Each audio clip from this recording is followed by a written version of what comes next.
All right, welcome to True Talk. Got my man Austin Becker with us today. How we doing, Austin? Doing good. Awesome, dude. Thanks for coming up. I appreciate you having me. I was shocked when you said you came up from Mississippi. I don't know why. Just you don't strike me as a Mississippian. Yeah, me. I don't shock myself as a Mississippian either. That's not where you're from, though, right? You said you're from L.A.? That's correct, L.A. That's where you grew up? Yep. Yeah, L.A. and Vegas. Yeah. And then I say I grew up in Mississippi, too. I moved to Mississippi at age 9. So, Oh, okay. I still take credit for being from L.A. Okay, okay. What's it like growing up in L.A.? I want to know. I was too young. I tested you. You're like, so you spent a lot of time in Mississippi. Why'd you move to Mississippi at 9? So my mom, we moved from Vegas actually to Mississippi. Okay. So my mom's in the gaming industry. Okay. Casinos opened up down there in Biloxi. Yeah. And that's where we ended up. Yeah. And just ended up staying. Man, at 9, did you like Vegas? I wouldn't say I liked it at 9 either. I No? don't know. Okay. It wasn't bad. When I look back at compared to Mississippi, I'd say yeah. Yeah. So you grew up there. Go to college at all? No. No? I guess you could say I tried like a junior college for Yeah. some trade Wasn't for you. classes. No, I tried it a few times. Yeah. Play sports growing up? I did motocross. Really? Yeah. How long did you do that for? Pretty much until I had a kid, I did motocross. I was almost died 2 times. That was kind of the wraps on it. I did it probably 10 or 15 years. Yeah. Okay. Did you stopped after the last accident? Or? Yeah. Yeah. I broke my leg in 8 places, my femur. Oh, and damn. then after that one, I took a foot peg to the back of the skull, and the doctor, when he looked at my head, he was like, "Dude, you're like 1 millimeter away from dead." Wow. How old were you when that happened? It's about 15, Yeah. 15 or 17. I didn't stop after that. I was going to say, at 15, did that even resonate with you? Or you're like, no, screw that. Like the day he took the stitches out of my head, I went to a supercross race and ended up hitting a wall and breaking my arm in 2 places. Oh, so, damn. So there was all these signs, dude. You just weren't listening. yeah, I just kept going. Yeah, got it. And you said you stopped when you had a kid? Yeah, it was about that time. Okay. I got rid of the street bikes, the dirt bikes. Yeah. All of Well, that's that. responsible. Yeah, try a little bit. Yeah. What did you do for work back then? Back then, growing up. Yeah, or like when you first had a kid. So when I first came out of growing up, my dad, we owned a distribution company, so we owned Bunny Bread franchises and stuff. Okay. So I used to be a vendor, I guess you would say, for Bunny Bread, Sara Lee, and all of that. We just stocked the shelves. And Yeah. They're private, so they're privately owned. They're franchises, so like Walmart doesn't stock the shelf. I would go stock the shelf. Did you enjoy it? Yeah, it was good. Yeah. Yeah. And then after that, I went into oil and gas industry down there in Mississippi. That's just Okay. the norm. It's like, hey, go get a job at Chevron, become a process operator. I did that for a few years, and I didn't enjoy that. No? Why didn't you enjoy that? Man, oil and gas industry, and that's just not my vibe. Wasn't your vibe, No, no. not at Yeah. all. I did that for about 4 years, and I only did that at the time because the job was offered to me while I knew I had a baby on the way. Okay. So they were like, So you it knew was you needed more, something. right. It was like, because obviously I was subcontract doing bread vending and Yeah, building yeah. shelves for people, just making money under the table, right? Yeah. And then I got offered the position at Chevron, and it's very rare to come by. It's like down there in Mississippi, it's Okay. who you know. So it's like a and big deal. right. If you get that job, it's the best Yeah. job you could get down there, right? But then when you got it, you're like, how I long didn't did you? want it? I took Okay. I took an internship a year prior, Yeah. and after the internship, I never applied. I didn't want the job. Oh, damn. And then it just so happened I knew I had a baby on the way when they called me. Yeah. And I took the job, and I stuck it out for about 4 years, and then I called it quits. Yeah. What'd you do after that? Started my own company online. Started doing internet marketing, affiliate Okay. marketing, And that's what you did before you found us, right? That's right. Yeah. How'd you find affiliate marketing? I mean, it's very different than oil and bread. and driving And- to my job at the oil Chevron. All the things that pop up, we did all of them. Yeah. I'm talking Amazon, FBA stores, launched 2 of those. Yeah. So you tried everything. Tried it all. What's the craziest thing you tried? Insurance. Yeah. That's a good answer. Before that. I'd say, man, craziest stuff. It would probably the Amazon FBA, because that Yeah. came to a lot more regulations and restrictions than what's portrayed on the internet, man. Yeah. Branding products and stuff. A lot of legality comes into that. Yeah. And at the age of, what was I, 20 at the time, I did uneducated, didn't know, listen to stuff, Yeah. and you do stuff wrong. I'll tell You're you like a that. bull in a china shop, huh? Yeah, Yeah. so wasn't our best turnout. We did good, but we also had legal ventures along the way. Got it. And then, so you, through this, trying to find something online, you find affiliate marketing. That's right. And I guess what part of the piece were you? Because affiliate marketing, you're selling someone else's stuff and getting paid, essentially. Right. That's right. You just refer other people's products. So from there, once you learn that, it's pretty much just learning sales. And once you learn that skill, that's when we're like, okay, because you could pick your product, you could pick your client with the problem you want to solve. Yeah. And then you just go after and help these people. And that's, to me, it was more rewarding than selling T-shirts on Amazon, right, with like a dog on it. Yeah. So like understand the transition to purpose and fulfillment. That was affiliate marketing. Got it. Got more into helping other people, not just from the affiliate standpoint. We ended up becoming like top affiliates, and therefore speaking to other going to events and speaking at affiliate programs or stages and stuff, and really just helping people in that industry. And I really liked that it just had, to me, it had more purpose. Yeah. How long did you do that for? Man, I still do it today. I'd say we've been doing that for almost a decade now. Really? Yeah, on different levels between promoting random. You got to think a lot of stuff trails. We have software systems that we promoted a long time ago. As long as we have members, we still get compensated. So. Got it. What were some of the, I guess, big ticket best products that you marketed? Software. I wouldn't say big ticket. Big ticket would be coaching others, like events, like masterminds, because people just tend to pay a lot to go to those, so they're worth a lot. Yeah. But when it comes down to actual revenue, like over time, software, because someone that gets a software system, a CRM, and every month or whatever, you get compensated for the rest of your, like, and if you promote to businesses, people that have domains and stuff, they're going to keep their business, hopefully, and then you keep getting compensated. Got it. So this is where you learned how to sell. Yes. Yeah. That's where we learned all of our marketing skills, sales skills, infrastructure, all of that came from there. Yeah. Got it. You say we. I know Jessica's in the business with you, your wife, right? Was she with you back then? Yes. Yeah. Yep.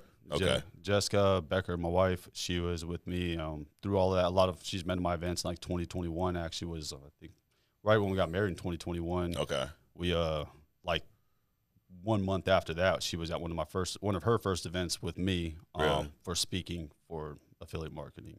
So she's been through that with me as well, and kind of seen the ins and out of that. Got it. So you've been doing that for about 10 years. How did you find us? Social media. Yeah. Just started seeing it, making money online. That business model comes up on my social media page, obviously, because that's the industry I'm in. And then I happened to run across Sean Mike on a video on Instagram one time. Okay. And then obviously, nature of everybody be nosy. Right. You're like, who the hell's this guy? Like, why's he got this? I'm like, so I clicked his stuff, clicked through, and then clicked through and saw some top producers, right? And then I caught up with Hayden down in Metairie or Baton Rouge, Louisiana, because it was close to where I was at one of their check-ins that they were doing, not lock-ins. It was like the business overview meeting. Yeah, something they started like a year or two ago. Like that 1 year they tried them. I drove over there because it was only an hour away. How'd you find out about it? Just online? Yeah, I saw him posting on social media. You didn't know Hayden. You just I just saw his stuff. So you saw Sean's thing, started looking into us, and then you find out, oh, hey, they're doing an event down here. That's right. Let me go check it out. Yeah, pretty much. Yeah. Did you talk to anyone before you went, or you just showed up? I had talked to a few people. Yeah. I talked to Hayden. Okay. On Instagram. I DM people on Instagram and stuff like that. Well, outside of just seeing Sean's video, was there anything that attracted you to the insurance industry, or no? You weren't looking for insurance. I wasn't looking for it. No, it just popped up. Yeah. I just saw an opportunity. Yeah. The opportunity to help people, which is what we did with affiliate marketing, and get compensated to do so. Right. And the ability to scale, something you can't do a lot with your personal brand or affiliate marketing. I can't exit. Yeah, how scalable was the affiliate marketing business? It's like you can't measure. You could you could generate more revenue, but you don't. It's not controlled. It's very uncontrolled. Can't duplicate yourself, right? Like you can here. And I couldn't exit. There was no valuation or anything to the company. Got it. So you get to this meeting down in Baton Rouge. How many people were there? 30 maybe. Yeah, I was gonna say it's probably like one of the outskirts. It's not like going to a Vegas meeting where there's 800 people. No, yeah, there was other people. There was other agents already there coming, just local agents that were coming in, just kind of supporting it. So it wasn't a lot of. What did you think when you walked in, saw the place, met everyone? Man, just I don't know. I didn't have much of a thought. It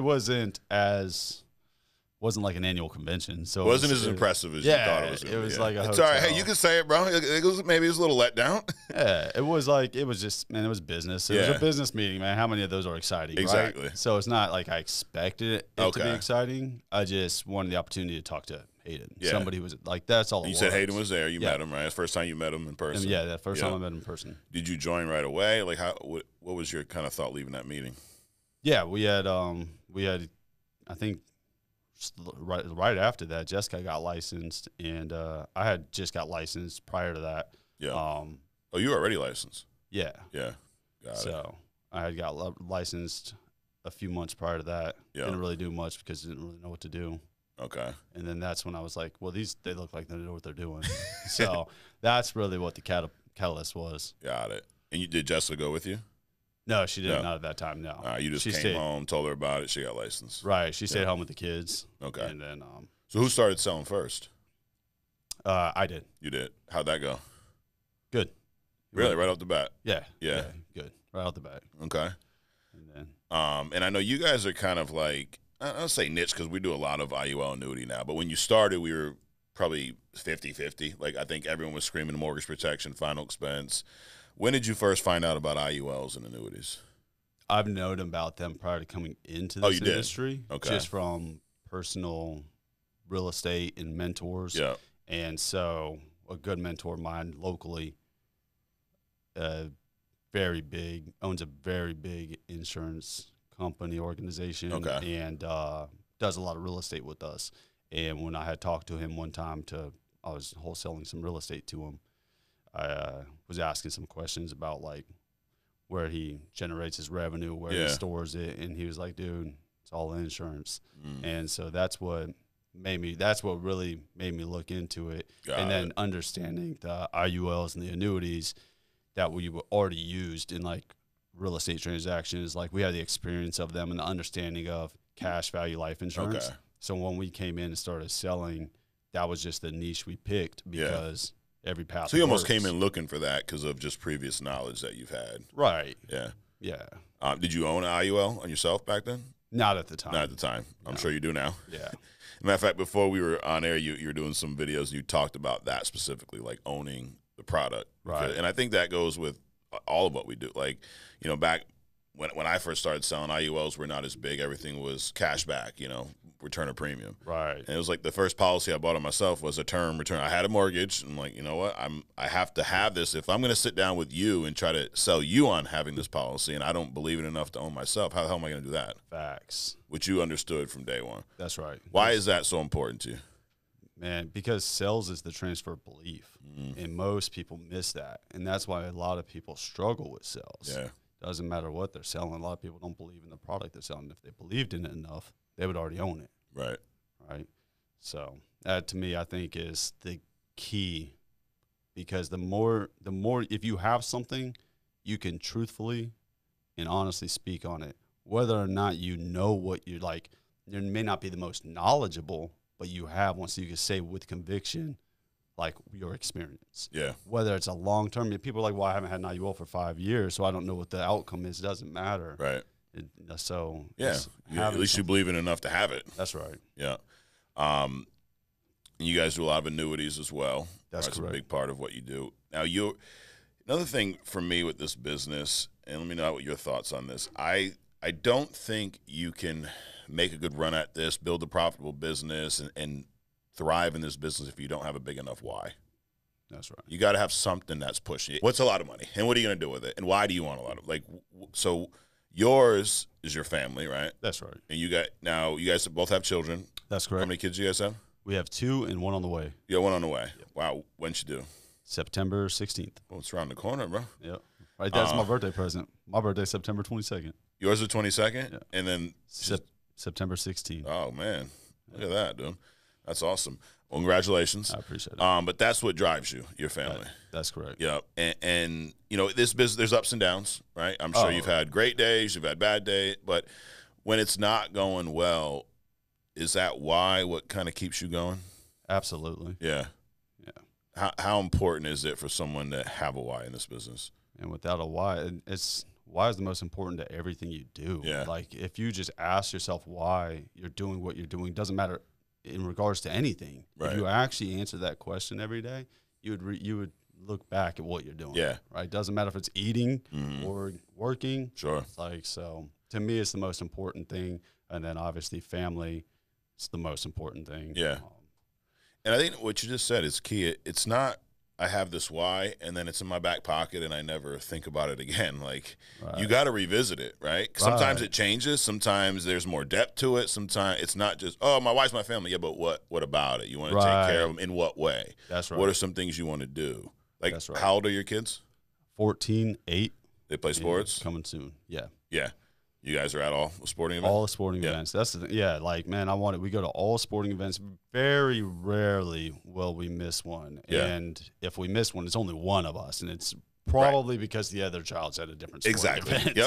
Yep. So that alone, letting our kids be able to see that they get to pick their path. I don't want them to feel like they're forced to go a specific direction in life. And that's the thing. They can see that because what we choose to do is what we choose to do. It's what we want to do. And I want them to understand that, hey, like when we tell you can do whatever you want in life, you truly can. And we're going to support it. And that's one of our biggest things is like why. And like you said, man, most people put that why in the back pocket and they don't revisit. Everything changes. Our business changes every 3 months. Like, what is our goals? What are we doing? And why are we changing them? But you always have to revisit where you're at. Yeah, because if your business changes, everything around you changes. How could your why not change? Bingo. If your why stays stagnant, like that, once you reach the level that you first put in place of whatever it is of what you wanted in life, what was your original why, right? Like getting married, having a family. Once you get there, if you don't create another why or you don't look at it again, well, then where's the sense of fulfillment ever going to come in life again? Because you're never going to achieve the next thing. Absolutely. If you don't create something else. Dude, my daughter kind of made me revisit my why. She's 8, right? Yeah. So, and my original why years ago when I got in this business, when I met Sean, was when I have kids, I want them to not have the childhood I had. Okay, I didn't have the best child. I want them to have the life that I wanted to have. Right. So I was dropping her off at school a couple weeks ago, and she's like asking. She brought up something that my wife said to her about her upbringing, about the house she lived in or something. She's like, wow, did you live in a small house too? I'm like, yeah, very small. And she says, so you do these things now because you didn't get to do them as a kid, right? I'm like, no, I do these now for you. That's because I wanted you to have the life that I wanted as a kid. And I thought about it after, Austin. I'm like, dude, I've already given them a life that I need to revisit this and what's the next step, because that's already done, but to your point, it's why you got to revisit this, every 90 days or so. That's right. And it's also good, even if you're not changing it to revisit, it's going to help you stay focused. To your point, when things aren't going well, let me remind myself why I'm doing this. That's right. You mentioned like eating. Everyone wants to, New Year's, I'm going to lose weight. Okay, why? Facts. Why do you want? Is it? I just want to look better. Okay, that's part of it. But health wise, like I don't want to have a heart attack at 50. That's right. And then those days when I don't want to go to the gym, or I'd love to have a Big Mac for lunch. I need to remind myself of why. That's right. The same thing goes in this business. Exactly. And there's more than one reason. Everything. It's like you just said, like eat a Big Mac, but like at the same time, who's it affecting? Not just me. My children are watching me doing it. And my why doesn't just go to me wanting to be healthy. It goes to me wanting to transfer my belief to my children. My children watch what I do. Yep. And if I'm doing this behavior and I think it's okay, then again, like to your point, our 8-year-old daughters are going to look at us and be like, well, I guess we could eat Big Macs. Absolutely. So that's understanding, because a lot of people, like you said, if you don't revisit your why is still there, but it changes. And understanding there's not only one answer to your why. There's a multitude. So whenever you get kind of like straight away from one answer, just remember there's a bunch more that you had intentions for. Absolutely. And the thing about, like you said earlier, about your kids watching what you guys are doing is so important, because there's a lot of parents that think I can do this, but then tell my kids to do this. Right. And because I said it, they're just going to listen, right? Because you're just the best parent ever. You got it all figured out, and they just do what you say, even though you're not doing that. So they watch what you do a lot more than what you say. Oh yeah, that's where kids learn. Most people forgot that. So I mean, you guys are leading by example, which is awesome. So that kudos to you guys for doing that. Keep it up. You talked about helping people. It's a big piece of this for you, right? Oh, absolutely. I know you've had some death claims. We were talking a little bit before we got on about your first one. Bring me through that and why that was so important. Yeah, so impactful. My first death claim was a client. First off, having your first death claim, period, is going to be impactful. Yeah. And the first death claim I ever got was with a client. It's obviously his wife put it in, and he was a client that purchased a policy, and immediately once he received his policy in the mail, like we mailed it out to him, and he was reviewing it and got on the phone with us to a Zoom call to review that policy, he was confused. It didn't look like it was an indexed universal life policy. Okay. And just the nature of the policy when it comes from the carrier, it's a very what would you say? It's a template essentially. It mirrored what he got, but it didn't have the exact structure that we put in as far as like, hey, when will he stop contributing and stuff like that. And so it showed him paying it indefinitely, and he shouldn't have to do that when he's max funding it, and so he wouldn't have to. Right. But he also was looking at the papers, and he was just kind of confused. It wasn't what we had originally signed and submitted as far as the illustration went. And so we went back and forth with the carrier in emails together so he could have confirmation that, yeah, it is exactly as it was presented. So there wasn't nothing that he didn't understand or that wasn't – it was – he just needed some clarity. Right. He needed clarity, and he was like, okay, so this will work how I wanted it. And then 3 months, maybe 4 months in of him, like really he questioned it for a few weeks because like, I don't think this is what I wanted. 4 months in, we ended up getting a death claim, and he was healthy, no health conditions. Yeah. 4 months in, he ended up getting a death claim from his wife, and luckily, she called you. Yeah. And or she called the carrier. She called the carrier, yeah, and then they reached out to you. That's right. When you first, because this is your first claim, obviously being in the business of life insurance, people die, there's coverage, sure, right. But it's one thing, like for me to tell you that is a lot different than for you to go through it. That's right. So when you got that notification from the carrier, what was going through your mind? Hey, man, it was different because it was unexpected because of the policies we really designed. We're not doing final expense or terms. Right. You're doing a lot of younger people. Right. Yeah. So to see, and knowing the client was healthy and like vividly having the picture conversation painted in the head, as soon as I saw that name, I knew exactly what it was. Yeah. Or who he was. And then obviously during the death claim process, they asked, where was he? And I knew everything of like, I knew this client inside and out, it seemed like, just because, but the experience was just unreal, I guess you would say, because it wasn't expected. Yeah. Right. And it definitely hits different. Right. Whenever you're in this industry. Yeah. And with IULs, I mean, a lot of what you talk about are the living benefits. Right. Now, I mean, obviously there's a death benefit, but what attracted them, to that product was the cash value, tax-free, to all that good stuff. Long-term growth and safety of funds. Our conversation really didn't stem around death. Right. We obviously talk about that because that's first and foremost what the product is. Yep. But like that's not what the purpose of the getting the policy was. It's like they understand that was a side benefit of the policy, right? But it was a place to store funds and accumulate cash, and just so happened most of our clients, we don't expect them to call with a death claim. Right. Say. We know it'll happen eventually, but not 3 or 4 months in, because again. It's a little different when you're doing final expense. Everyone's, 82 years old. You're like, dude, I'm gonna be getting a call every 2 weeks over here, But like the guy's 35 years old or something like that. It's a little different. But how does it change your mentality moving forward? Oh, definitely change. It makes day and night difference as far as what you're doing. Is how we're really helping people. Yeah. And knowing that as opposed to just being like, hey, it's a safety net, or just a way to accumulate cash. You're really protecting the family, Because it's easy to get caught up in the, you guys help a lot of families. It's a busy bit, it's a grind. So it's kind of easy to get caught up in the policies, leads, and this and that. But then when someone dies, it's almost like everything stops for a second. That's right. Like, oh, shit, this is why we do this. At the end of the day, 100%. Yes, other things bring them in, return of premium, living benefits, all that great stuff. But at the end of the day, we're writing policies to protect someone when they pass away. Absolutely.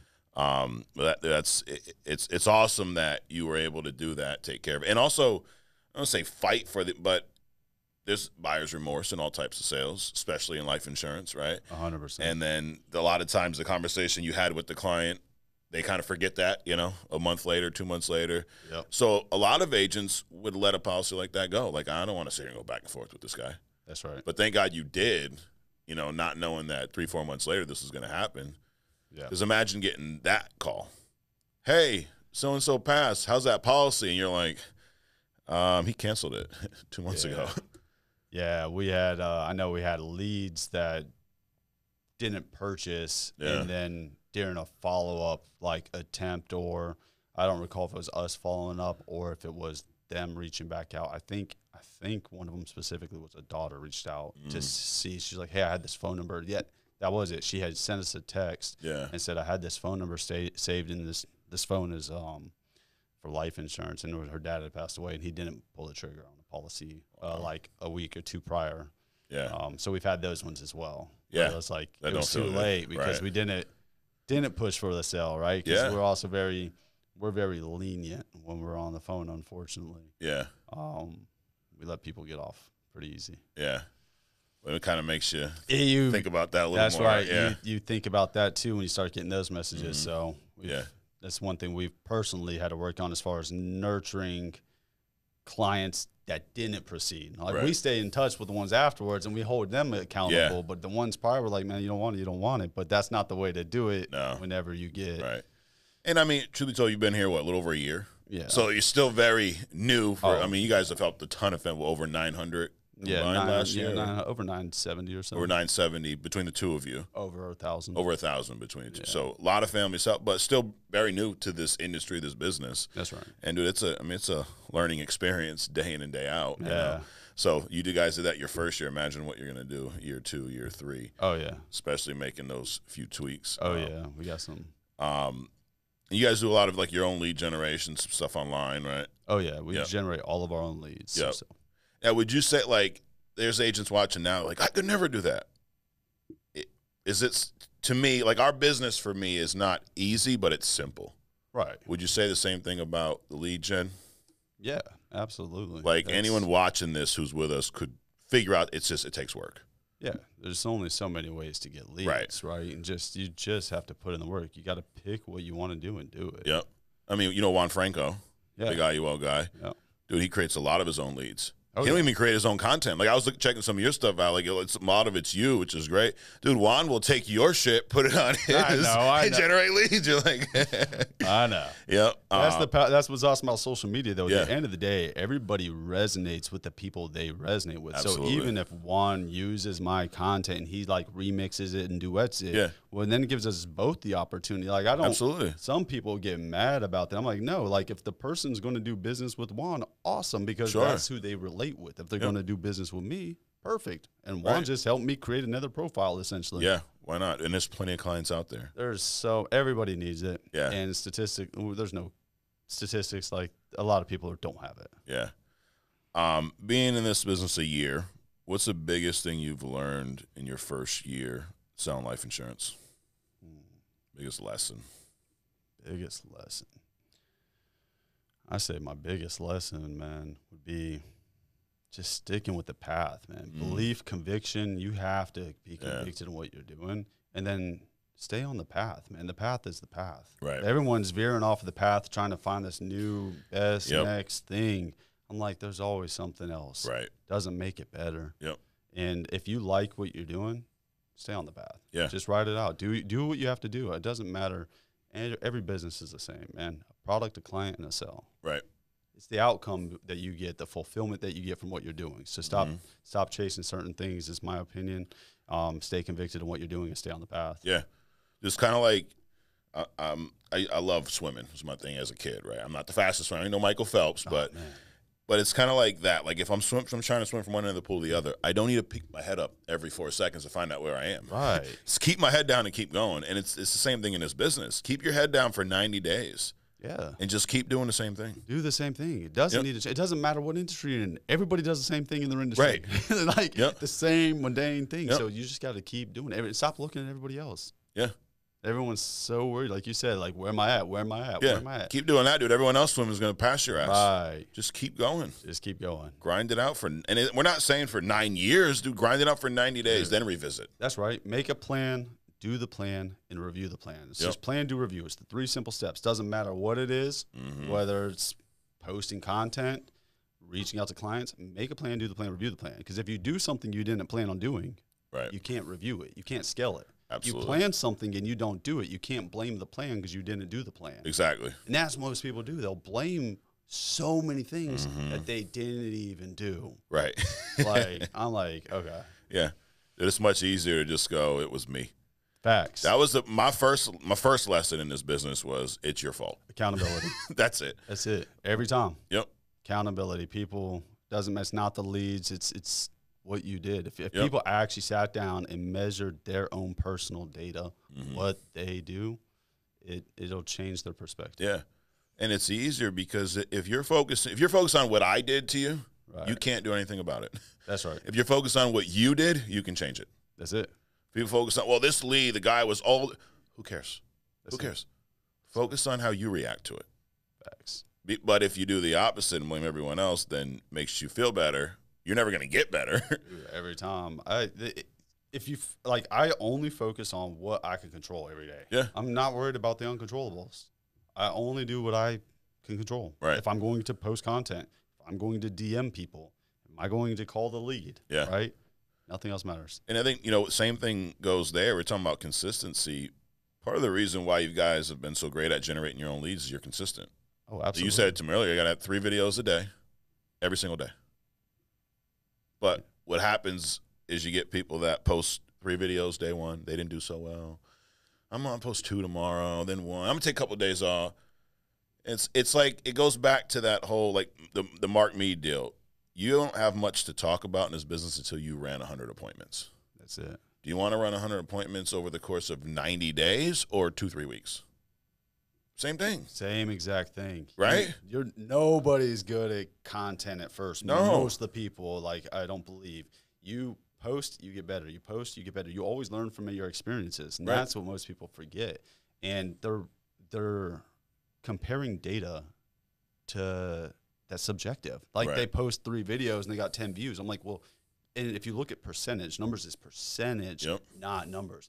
10 is a lot more than 1. Exactly. Right? It's like 1,000%. It's 10 more than you had yesterday. Right. And that's what people, and then if you do it at a multiple of 3 times, the output's not directly correlated to the input. The output could be like multiples different. Like I could post 1 video and get 10 million views all of a sudden. Right. Not every video gets 1,000. So understanding that. And consistency, right?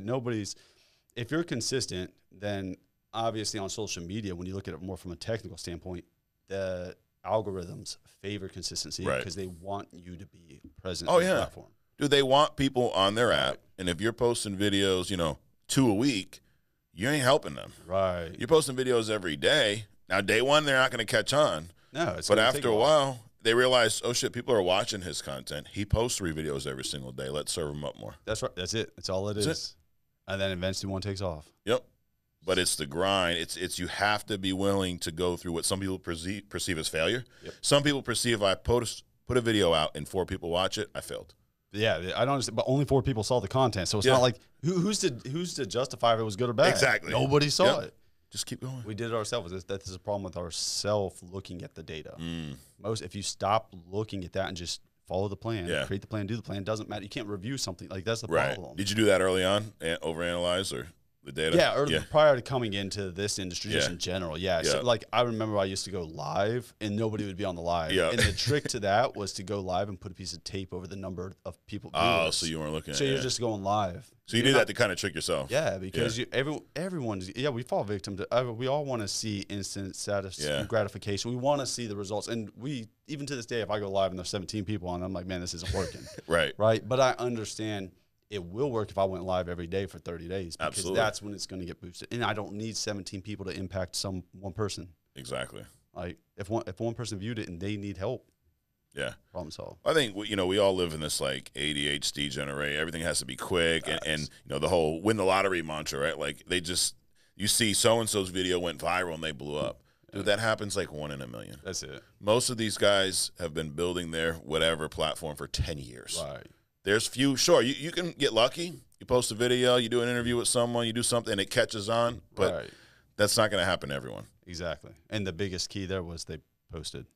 Exactly. Most people don't even get that far because they're comparing themselves. Yeah, they're not looking at how many videos they posted before that one went viral. They just, they posted that one. It's like, I'm going to win the lottery. It's going to solve all my problems. Right. Dude, how about you just go to work every day and solve all your problems that way?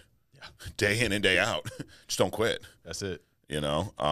This is awesome. I appreciate you coming up doing this. Man, I appreciate you having us up here. Like to wrap with some easy stuff, or some fun stuff. Nothing to do with insurance business. Right. I'm just going to throw some random questions at you. Are you a movie, music guy, or? No. No? You're second person this week that's not a movie or music guy. Man, okay. I guess not. No, man. No? Business. Okay. I hear you. I would ask you about hobbies, but you said motocross. Do you have any other hidden hobbies or anything that would surprise everybody here? And the only other hobby I had was paintball. Really? Yeah. Yeah. Big paintball guy? Yeah, we used to compete in paintball and motocross. Those are the two sports I played. So I didn't play traditional sports with the ball where you go back and forth. To me, I'm still trying to wrap my head around that. My son plays it, so I'm trying to get better at it. I'm like, yeah. How's that for you? Because motocross is so fast paced. So is paintball. Yeah, I like adrenaline sports. So something that's like a risk. Like I like it. Yeah. Man. But going and like it's different watching the regular to me they're all the same, and this is why I have to be careful. Well, I got to tread lightly here. Basketball's not the same as soccer, even though there's a goal on each end, and it's the same shaped field, and they do the same exact thing, right? Football, same thing, and just throwing a ball. So it's tough for me to figure it out. I don't understand much about it. But yeah, so I'm not a sports person. Paintball, motocross, if you could die. I don't know if I could say that, but that's so that's kind of that's how you gauge them. If it's something you can die doing, right? Then it sounds like it's worth trying. Got it. Well, what else besides motorsports, paintball? Any other crazy sports or activity? What's the most risky one you've tried?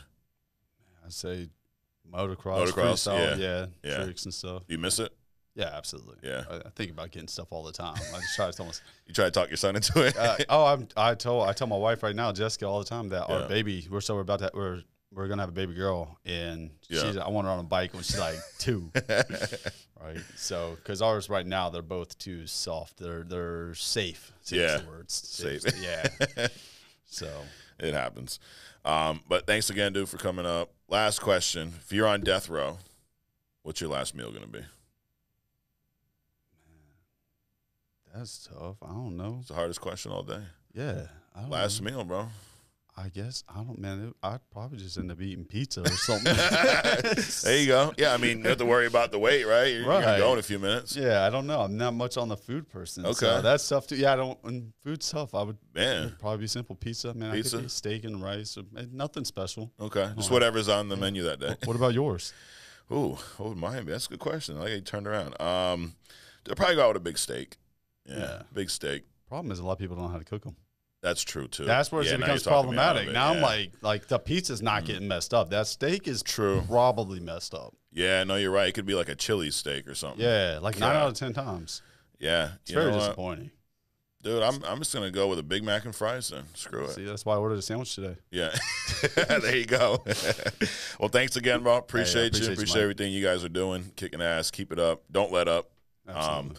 And if, I know you're doing some recruiting, not a ton. Yep. But if anyone wants to follow you, check you out, they're not with us right now, they want to join you, where should they go to follow you? What platform? What's the handle? Instagram, Austin Becker Official. Okay. Yeah, that would be the one I'd go to because I'll check those DMs. Cool. Because if you go to the TikTok, you might end up buying an IUL, so don't do that. More than likely. You're going to get sold one. Yeah, you're buying something. Yeah. But thanks again, dude. Guys, thanks for watching. You know where to find us every week. If you've not already, hit the subscribe button, share this with somebody who you know it would help, and check us out next week right here on True Talk. We'll see you.